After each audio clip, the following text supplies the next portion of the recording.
প্রিয় বন্ধুরা, দেখুন আমার কবুতরের পাশাপাশি ছোট্ট একটা মুরগির ফার্ম আছে। এগুলো হচ্ছে লেয়ার মুরগি।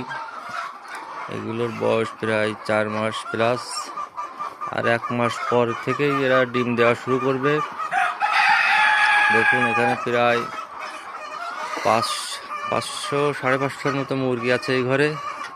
দেখুন এই ঘরেতে এখন যে ট্রের সংকট হয়ে গেছে, এই কারণে দেখুন নতুন ট্রে দেওয়া হচ্ছে। এই যে আমাদের আর 1 মাস পরে এগুলো ডিম দেওয়া শুরু করবে। এই যে আমাদের আছে শেখর বাবু, সে যে পুরো প্রায় ডাক্তারের যে অভিজ্ঞতা, তার প্রায় একই অভিজ্ঞতা। দেখুন, যদি আপনাদের এই ফার্মটা দেখে ভালো লাগে তবে আমার চ্যানেলটি সাবস্ক্রাইব করে দেবেন। ধন্যবাদ। পরবর্তী ভিডিও দেখার আমন্ত্রণ রইল। সবাই ভালো থাকবেন।